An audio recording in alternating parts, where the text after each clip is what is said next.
Ang pinakamalaking sakripisyong nagawa ko, yung magpalaya. Oo. Bakit? Yung kahit mahal, di ba, sabi nila, pag mahal mo, ipaglaban mo. Ako mahal na mahal ko, pero hindi ko na ipinaglaban. Dahil sobrang pagmamahal ko sa kanya, mas gusto kong maging mas malaya siya. Nang sa ganun, makalipad siya. Kasi feeling ko, mas magiging, mas magkakaroon ng magandang epekto sa kanya yung kalayaan niya pag pinalaya ko siya. Alam mo yun ang pinakamahirap pa, yung magpalaya ng taong mahal na mahal mo. Oo naman. Di ba? Yung tao nga lang na mahal mo na hindi mo makita sa isang araw kasi malayo siya. Ang hirap nun.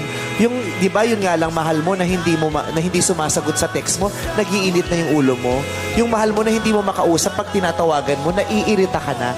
Yun pa kaya yung alam mong hindi mo na siya makakasama kasi pinalaya mo na siya.